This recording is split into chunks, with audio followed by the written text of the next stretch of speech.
Hello, and welcome to the mentorDINO YouTube channel. I'm your host, Katelyn Rossier. I am an architect and founder of mentorDINO. Each week, I interview amazing professionals in and around the architecture, engineering, and construction industry to help foster learning, growth, and inspiration in others. Thank you all to our current subscribers, and if you're new, we'd love to have you join our community. So hit subscribe. It really does help others be able to discover this resource. So let's dive in. I hope you enjoy this conversation. Welcome, everybody, to the mentorDINO podcast. I would like to welcome Nick Votaw, project manager and electrical engineer at AEI, which is Affiliated Engineers Incorporated, in Boston, Massachusetts. Thank you, Nick, so much for taking the time to speak with me today. Thanks for having me. This is super exciting. I'm excited to talk to you about it. Yeah. So can you give my listeners a little bit more information about your career path so far and how you got to this point in your career?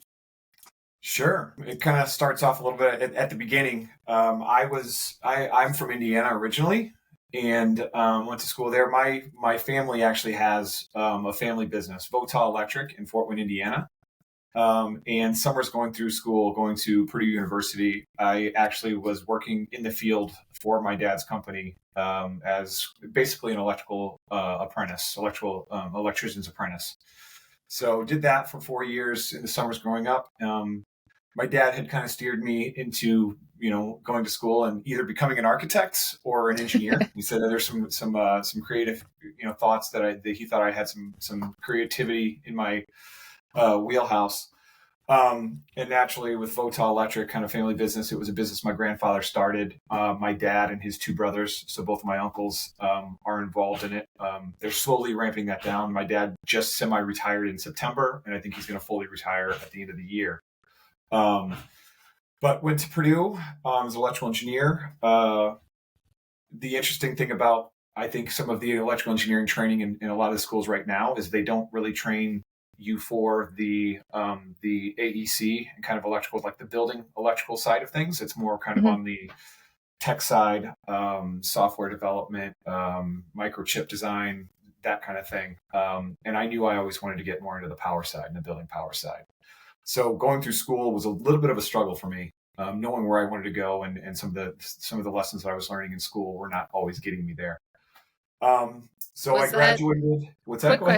Quick question on that. So was that because of Purdue's program, or is that typical with an electrical engineering track? It's a little bit of both. There's a few schools that do it really, really well. I think Virginia Tech has kind of a more of a building systems electrical engineering program. It didn't really exist when I was going through school, but now you have the architectural engineering schools, which is more, it's electrical engineering, but it's more focused on the building engineering side of things.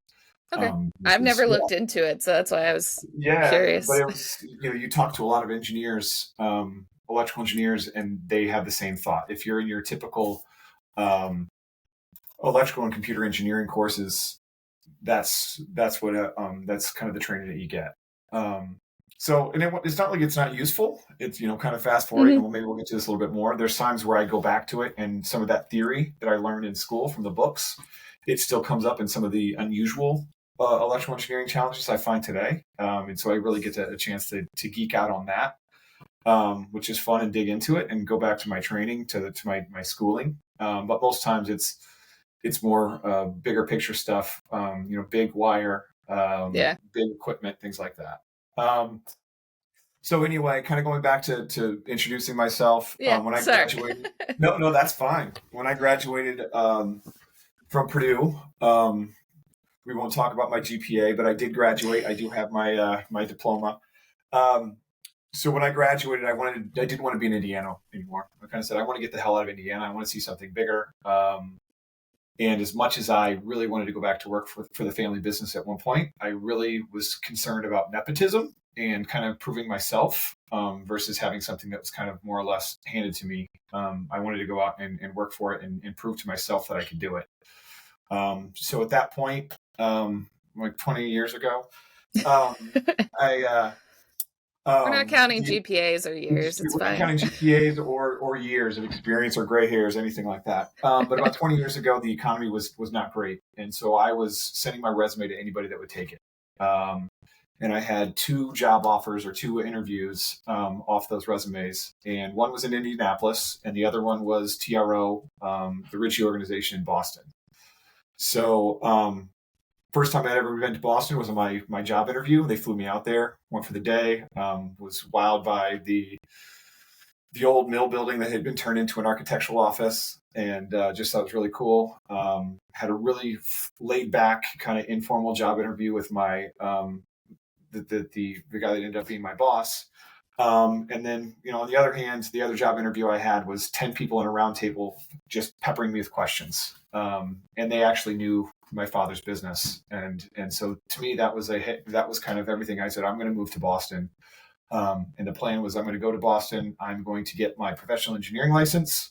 I'm going to get some experience. I'd love to go out there and get my MBA, my master's in business. And then go back and then work for the family business. Obviously 20 years later, and 3 kids and a wife and a house that's currently under renovation under my feet right now. The roots started to kind of grab in too tight, and plus the opportunities that I got from TRO, which changed names about 3 times. And then about 7 or 8 years ago, my time's going to be a little bit off here, but Smith Group acquired TRO. And I worked there for 21 years. And then about 3 months ago, Katelyn, as you know, I left Smith Group and started to work at AEI. So that's a little bit about my education and career and what led me to where I am today. Now, I know you said you helped in the summers at your family business. Do you feel that helped you on the building side since you were more hands-on? Absolutely. It's kind of funny. One of my favorite stories that I tell about that is, one of the foremen that I worked for, I remember being in the job trailer, and, they were just trying to get to know me. I was the grunt. I was mostly just doing things. My dad was just making me do the grunt work. And, I was digging a lot of trenches for pole lighting for a car dealership. So if you can imagine how many pole lights there are in a car dealership in the Midwest, and how many trenches that need to go between the wire between those 2 poles or all those poles. There's a lot of trenching that I was doing, and I was, digging a lot of blisters on my hands, that kind of stuff.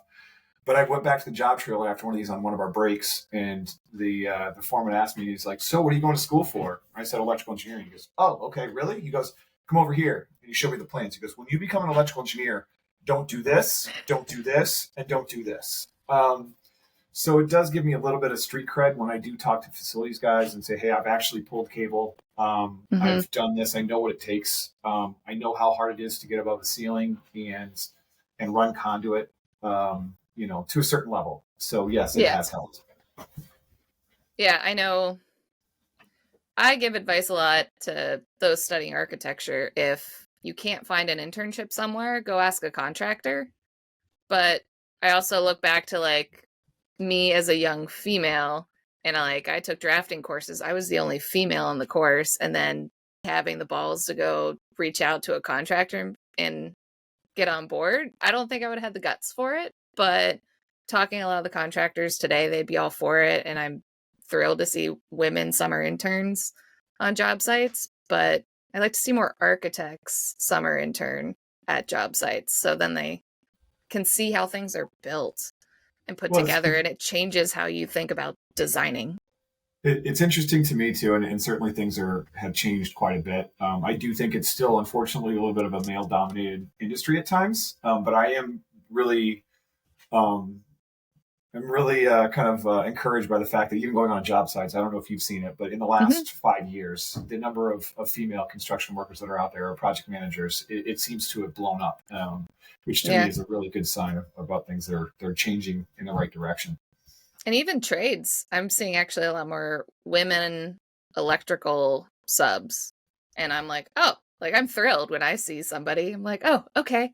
What do you do? What's going on? I'm more interested. Whereas everybody else, I'm like, been there, done that. I've noticed that too. And I'm really encouraged about that. I think that's a really good sign. And I will say too, as much as I enjoy electrical engineering, we need a lot of really smart people in the trades as well, to execute the things that we do from an architectural and engineering standpoint too. And my overall, some of my background tells me how important it is not only to have the engineering, but to have the people that are going to execute that and understand what we're trying to get across with this kind of thing. And so we really need to make sure that we're emphasizing how important, quality, smart, intelligent, innovative people are in the field as well. Exactly, because they're the ones to execute it, to make dreams into reality. That's it, right? So, but stepping back a little bit to kind of the education and becoming a licensed engineer, what is that full process for becoming a licensed electrical engineer for if a high school student or parent is listening? What should they know, and what's that path? I think the biggest one that's probably the biggest hurdle, I guess, is just graduating, and then going to a school that's accredited. So I do know a few people in the industry that they went to university overseas, right? They're from a different country. They were born in another country, and the school that they went to was obviously in a different country, and it didn't have the same accreditation. So that does make it a little bit more of a difficult path. But most of the schools that are in the United States have an accredited engineering program. And that will make that path a little bit easier. The biggest advice that I could give any student going through there that wants to be a professional engineer, and this is something that I kind of stumbled into it just because I had friends that were civil engineers. Like I said earlier, the electrical engineering path, I was probably the only one in a class of my graduating class of 200 people that is a professional engineer right now.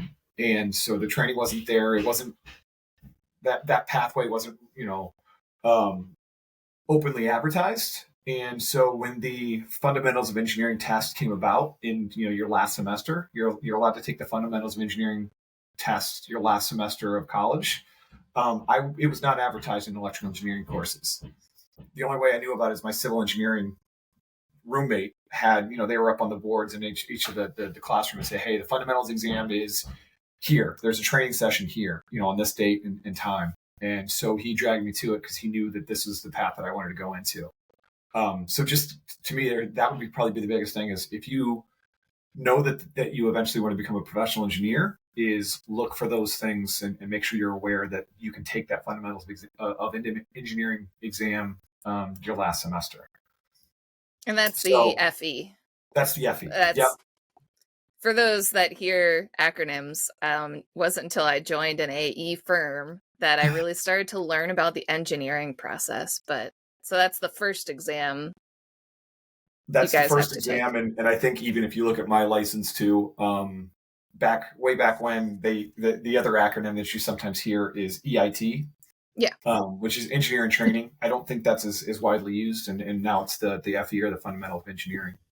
I more see it in structural, like in email signatures. I'll still see an engineering training, and I actually like seeing it. I kind of wish architects did it because then you can kind of see it. And I actually had somebody get licensed from a structural engineering standpoint, and I saw his signature change, and I reached out to him like, oh my gosh, congratulations. And he's like, oh, you noticed that? I'm like, yeah, I knew you were in the process. I know it takes a lot of work and time and energy, and you did it. You passed. Like, that was something you were working towards, but I'm not in your firm. Like, that was a consultant. So I think it's a big deal. I mean, that's like the same kind of thing. When I see somebody that becomes a professional engineer or a licensed architect, it is a big stepping stone in your career to get there. And so it's definitely worthy of congratulations. Yeah. So then working towards the PE, or I guess professional exam, I know there's hours in the exam. Is there kind of a before after? Sure. So the FE is an 8-hour exam, and then basically the clock starts ticking after that, right? You get your fundamentals of engineering accreditation or license or whatever you want to call it, and then after that, you need to have 4 years of experience under your belt before you're eligible to take the professional engineering exam. backing up a minute, the Fundamentals of Engineering exam is an 8-hour exam, 4 hours in the morning, 4 hours in the afternoon. And then similarly, the Professional Engineering exam is also an 8-hour exam. A little bit more focus on experience, electrical codes, if that's kind of, building codes, things like that, that you get to. But as far as you're eligible, I would say one of the trickiest parts of the Professional Engineering exam, other than the exam itself, was the application. So it does take quite a bit of time to actually fill out the application, because you do have to show that you are eligible, and it's what kind of things that you work on in those 4 years of experience. They're very meticulous about how you document those years of experience. There can't be any gaps in employment. What were you in charge of? What were you responsible for? What kind of calculations did you did? It's different in the digital age. When I was filling out my application, it was literally said you can develop up to a pound of paper. So a literal, weight pound of paper of all your calculations and everything that you had to have. So you have to collect the tasks you're doing and show physical proof that you did it. Exactly. And again, this is kind of embarrassing, but I've actually literally this week, I've taken some of the calculations that I submitted in my professional engineering application. They were hand calculations. I was doing, my boss, when I first started, he tasked me with doing electrical short circuit calculations by hand. With all, it was the impedance, it was per unit calculations, things like that I've long forgotten. But I was mentoring some junior staff in our office and brought that up and said, this is the kind of thing, yes, we have software to do this, but doing it by hand definitely helps me understand what goes into that software and what types of things, if you change the electrical characteristics, how does that impact the results of what comes with what shoots out of the software. And I guess to make sure it's right, because if you just rely on software to spit information out at you, but you don't know the general math behind it, if they just spit out a number and you accept it, but what if it's wrong? I don't know if that happens or if the software is that good. It does, and you can do a really good job and have a really, really complicated model, but if you don't know the context and what's kind of get a sense for what reality is, you don't know if that's even worthwhile. And I encourage those colleagues. I said, get in there and start experimenting with the software. Change one variable at a time, change the inputs and see how that reacts and what that does to the short circuit calculations at the end of this. I said, that's going to be the best way for you to understand it. That to me, I did that using the hand calcs, but there's ways around it. You can do that with the software as well. Yeah. But I think it's good to get back down to the fundamentals too. But I didn't realize you guys had to pull actual proof, because for architects, we've got the over 3,000 hours and they have to be in different categories, but there's no proof you have to put in. They put in these hours, you have to put in hours onto the website and it goes to your advisor and they have to accept anything, but it's not like we have to scan in the drawings that we did or print off PDFs and circle the exact things we did. But interesting. That's fascinating.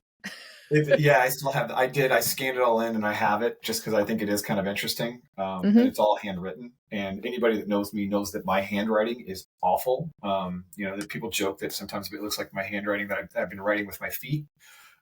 So in order to get this in there and to get my application accepted, I was meticulously concentrating on my handwriting, and it's probably the best I've ever handwritten anything, and I've never done anything since that's quite to that level of detail and and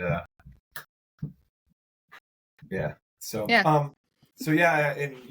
go through that whole process, and like I said, the application process is definitely a pain, but I did feel when I got to the end of it and had proven, had backed up all of the reasons why I felt like I was capable and eligible and qualified to become a professional engineer.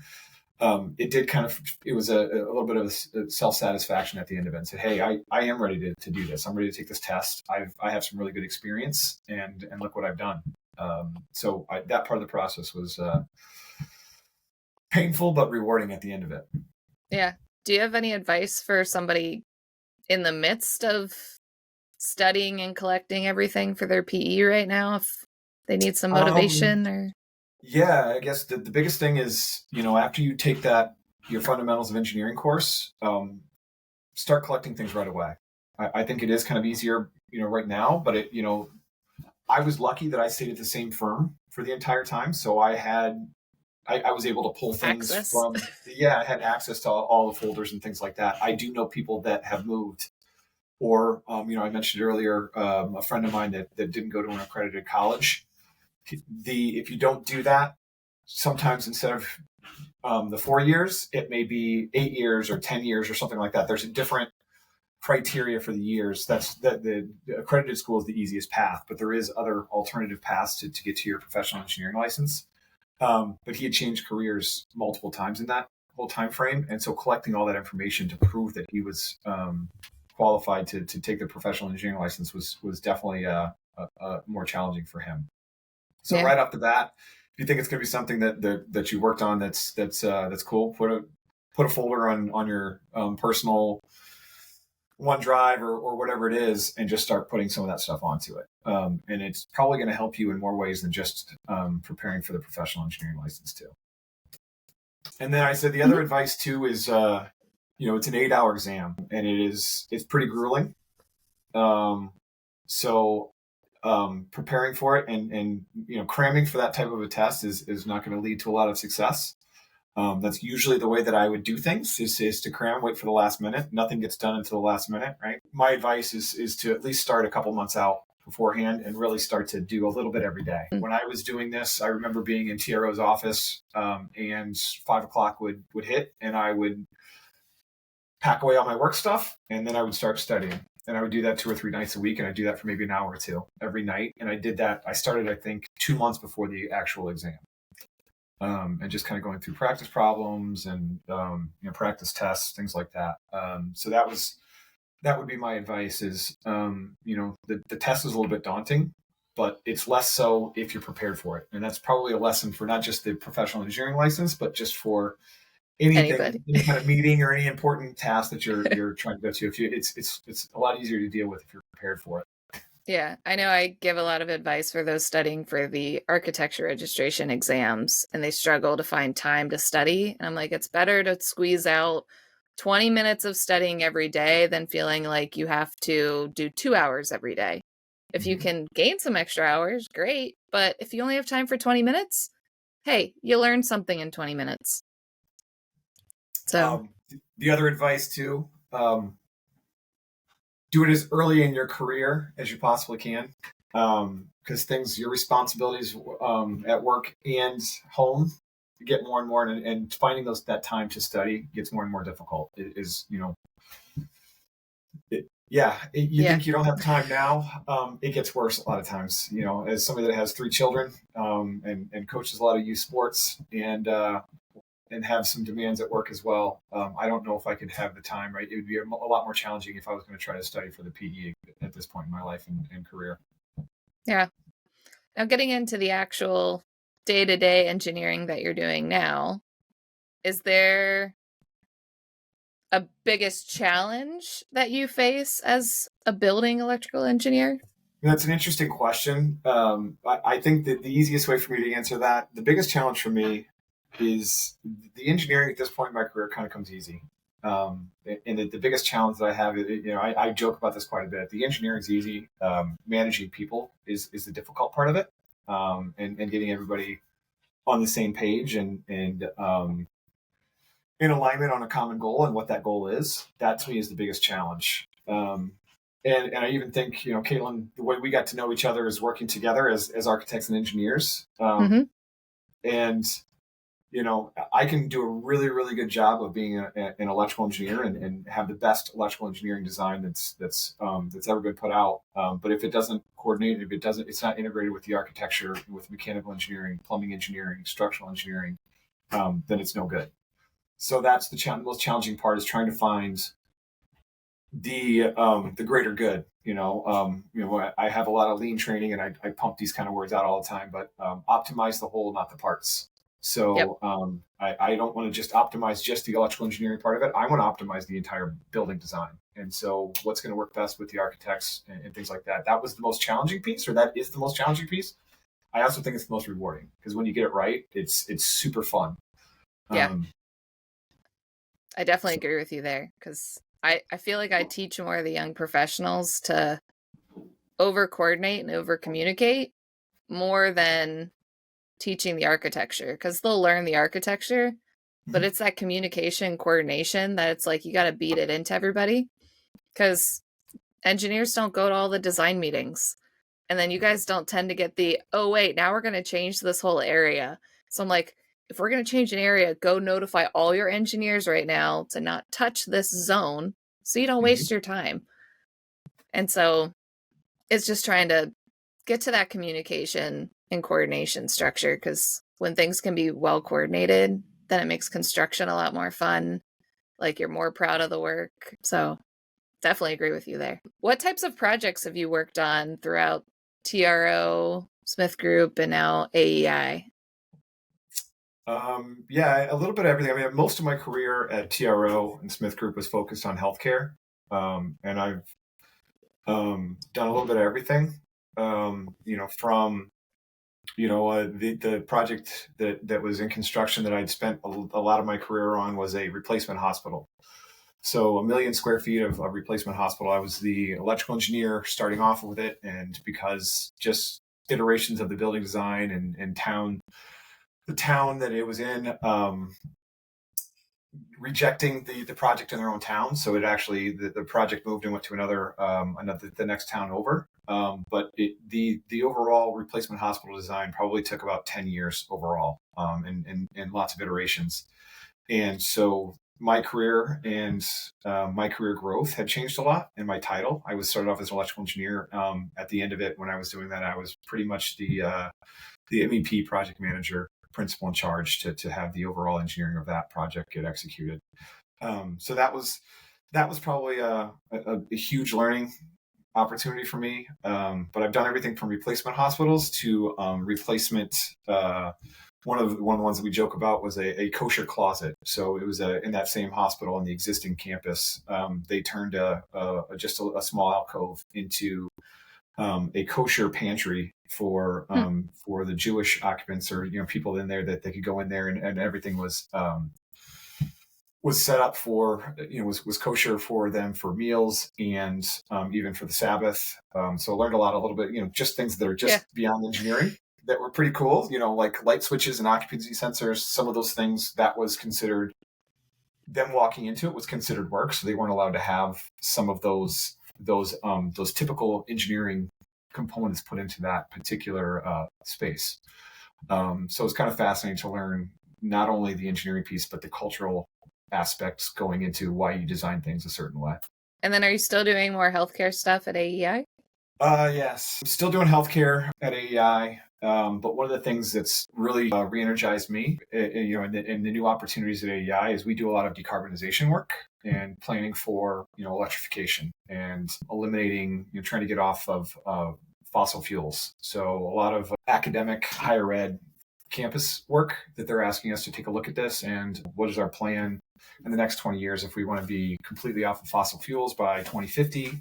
What's the mechanical and electrical engineering, what's the pathways that we need to do to get to that eventually? And it's been fascinating as an electrical engineer, as a geeky electrical engineer, when some of the electrical load is, some of the things that I'm doing are the growth, or the load growth is 4 times what it is now.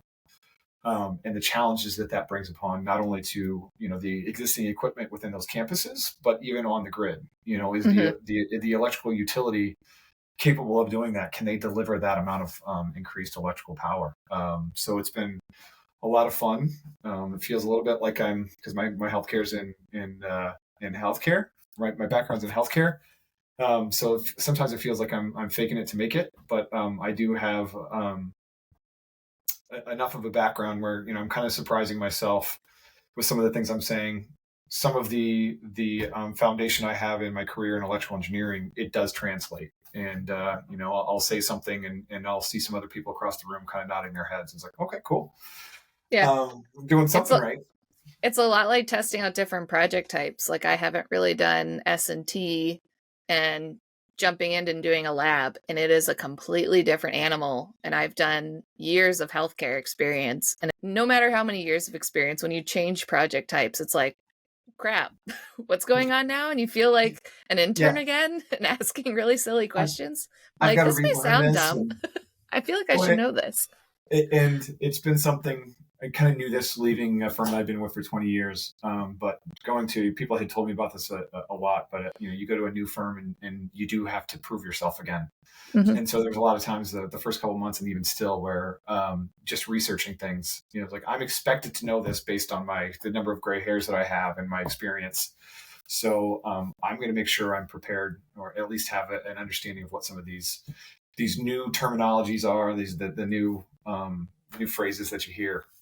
So yeah, it's more work, but it's at a part in my career that it's super exciting, and I'm really enjoying kind of the transition and the opportunity to learn some new things. Yeah.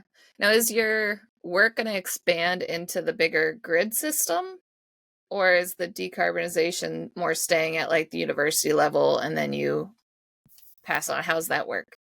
I mean, most of it is, as far as designing things for electrical, like the utility distribution. Is that kind of the question? Yeah, like the bigger grid. Like if something's going to be bigger loads, like I've had a project, very small scale, where the utility company just assumed there was no more room on this street to add any more buildings, and I was adding a whole spay and neuter clinic, and nobody circled back to the utility company, and they had to upgrade everything. So when you think of it from a bigger university standpoint, and the university needs to max out capacity or prepare for future growth, does that chain of events on the utility side happen with you guys, or is that kind of a hands off at that point? Now, utility company, you got to do these changes? I mean, we're not designing it, but in order for this endeavor to be successful, we do have to drive from the back seat of the bus every once in a while too, and arm them with the information they need to upgrade their system too. So, and this is part of me just being curious. And we can, maybe if you ask me a question about what I mean by curious and that quality, that might be a different topic, maybe a different podcast session altogether, Katelyn. But I'm super curious about it. And so I'm working on a campus in the state of Michigan, and they have their grid is pretty poor actually. And so just being curious, I went through and did a study on it, and it's in Wikipedia, so you can look at it, but where are there generating sources in the state of Michigan? And then I went through and divided it out by, is that a natural gas generating source? Is it oil? Is it coal? Is it solar? Wind? And kind of looking at those and seeing where those are in the state of Michigan, and then how we're going to get that power, that energy production to the campus that we're at. And, having a little bit of an understanding of that, so that I can start to guide the utility engineers to say, hey, you need to do this, or have you thought about this? And basically this substation that is 50 megawatts right now, it may need to be 200 megawatts in the future. And, you need 2 or 3 of these. It's at a completely different scale that I've been thinking about based on my past experience. But I also think, in general, I think it's a different scale than anybody's been thinking about, and especially the utilities. I don't think they're prepared for some of the things that are coming. Many of them are not prepared for some of the things that are coming down the pike. Yeah, because I think down in like Texas, where their grid tends to go out of whack all the time and they can't keep up, or California, their grid can't keep, like, they're making very big initiatives to push electricity and reduce gases, but then the grid is equally not getting updated as quickly as the codes are changing and governments issuing things. So that's why I'm not an electrical engineer, but I'm fascinated with, like, okay, if you make this, what else do you need to actually upgrade? Or transportation wise, there's an area in Pittsburgh that's north of me that they just built homes all over the place, but they didn't upgrade the main road to get to the highway to commute down to the city. So it's still like one lane each direction, and it could be 3 lanes each direction with the amount of homes they built.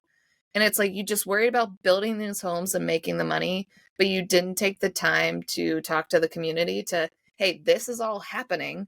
Let's also start upgrading this. So now you have all this traffic way outside the city in a different county.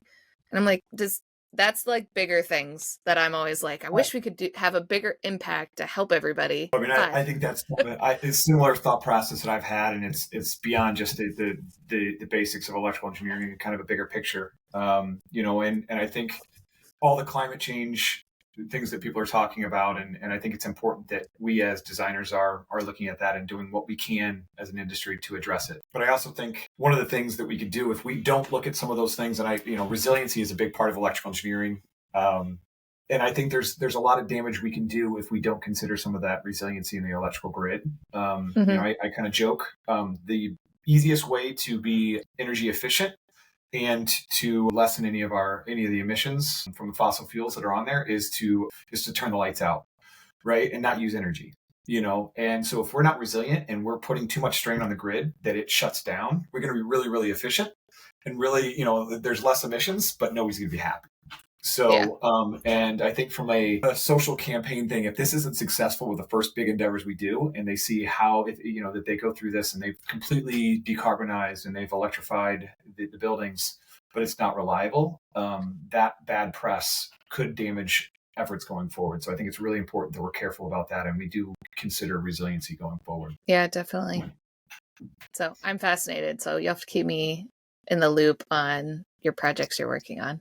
I will. It's been super fun to get into that piece of it. Yeah.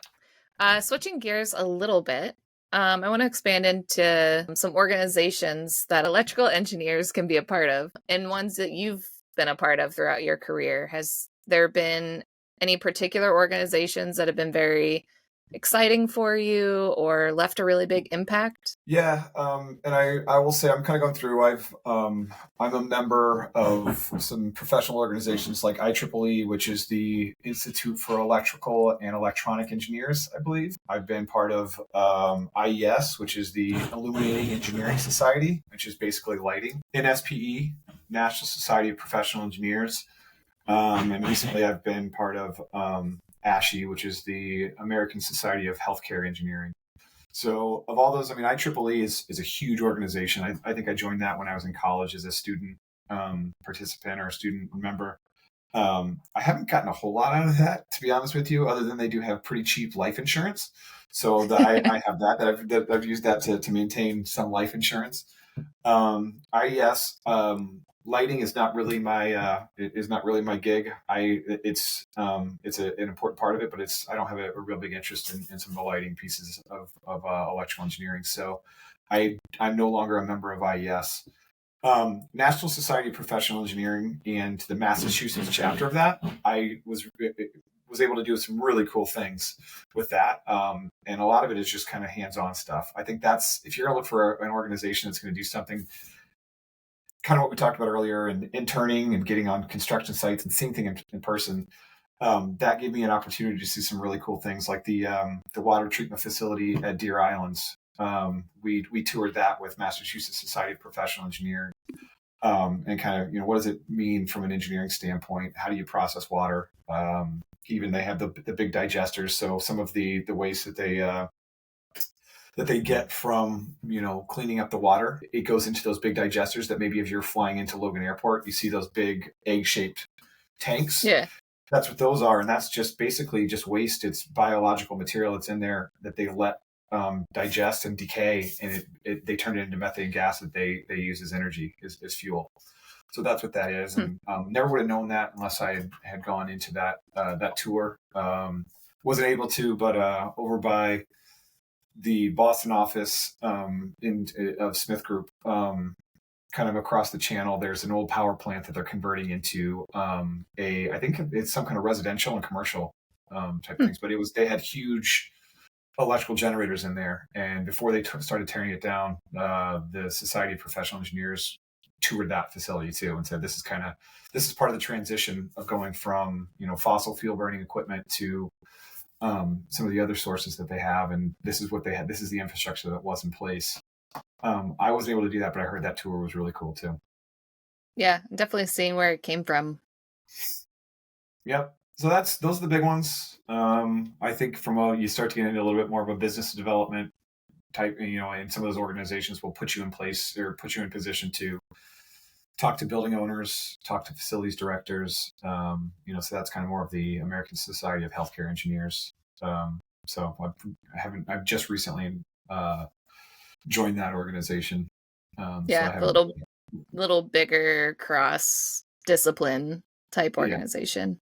Yep. Yeah.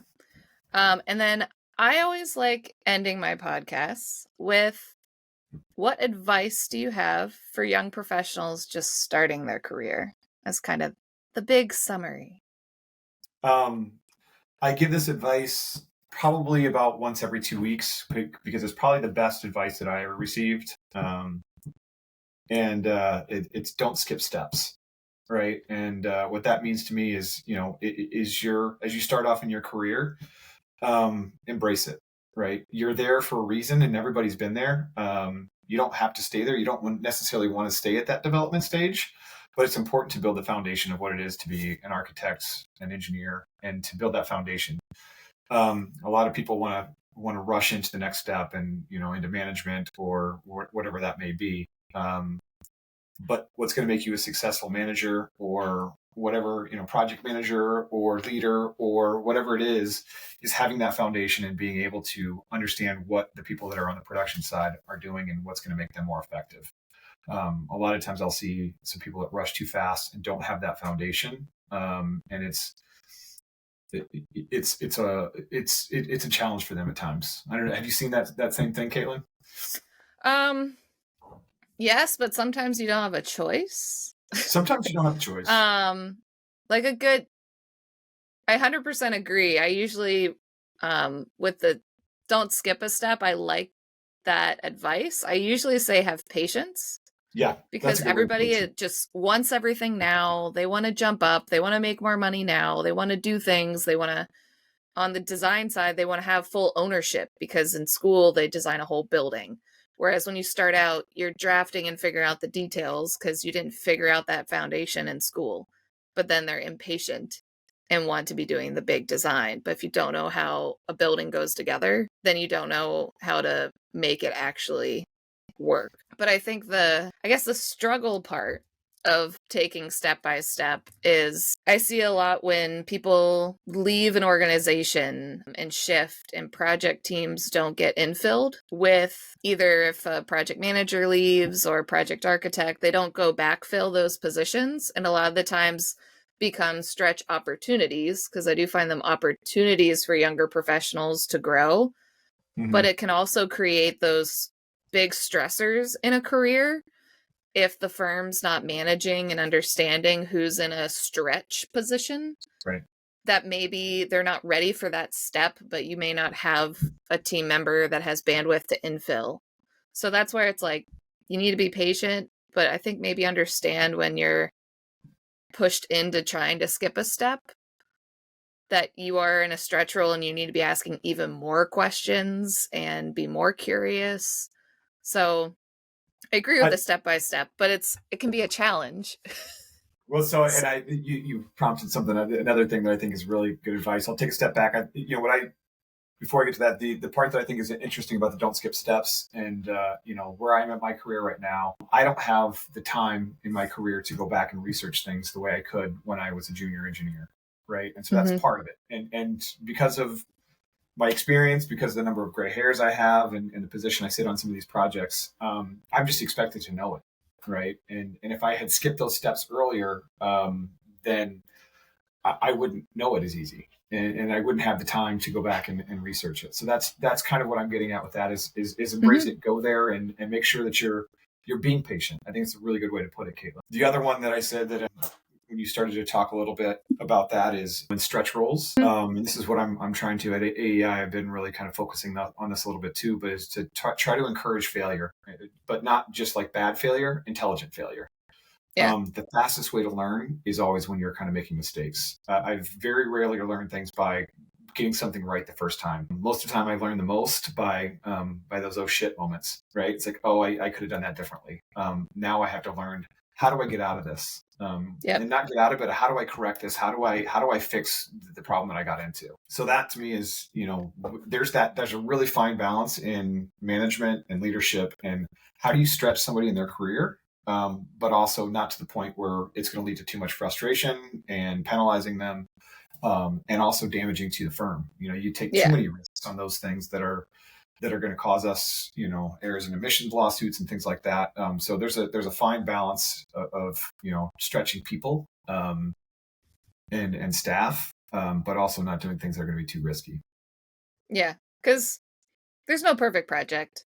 There's going to be issues in the field no matter how hard you try, and there's going to be unforeseen conditions, and you're going to learn. I learn something on every project I do to improve myself, but definitely the failing fast and failing in design.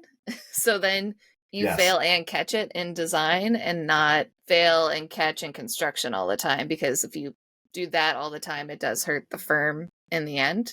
But you have to know how to react to it too when it does happen. I wish there was a visual like show and tell portion of this. Maybe we'll do it later. But if you get a chance, have you ever heard of the Macleamy Curve? No. So Google that, or I'll share it with you after this. Maybe you can attach it to this. But I think it was actually something that an architect, it was the founder of HOK. I think he developed that. That's Macleamy. But basically it's this curve, and the earlier on in a project that you make decisions, the less impact and less costly it is later. That same kind of idea. The more, if you have these decisions that are made, these important decisions that are made later on in a project, they're much harder to change and to have an impact, and it's much costlier and much more frustrating. So it's kind of an interesting approach to that. It's like you said, fail fast and fail in design. You get into construction, and it's a lot harder to change a line on paper when it's actually a structural beam. Yeah, and it's a dollar. So it's there's an eraser on a pencil for a reason. There's no real eraser in the construction when you're in construction. So yeah, exactly. And when you get further into construction, you have less options. Options are endless when you're in design, but when you hit an issue, it depends on how far they are, what needs to be changed, costs. So sometimes it's like, well, this isn't the best design or how you would do it right. And so it's learn how you should do it right, but how can you do it well for the situation you're in and at the time you're at. Yeah, so maybe if you're if I haven't offended you enough on this one, or talked your ear off enough here, we can do another session where we talk kind of like on just lean. That I'd love to. That would be a fun topic to go through, and how do you and I think this is important for young staff too, is how do you prioritize things? And I think that's the biggest thing I see in younger staff, is they don't have the experience to understand what their priorities are. And there is a sequence of operation of what you need to do to be as efficient as you possibly can. And to me, it's like there's that idea of work smart, not hard. My dad always says, do both. But it can lead to a lot of frustration if you're working really, really hard on something and then to find out that it wasn't really needed, or it wasn't needed at the time. So working smart is super important, and making sure you're doing it in the right priority and in the right sequence.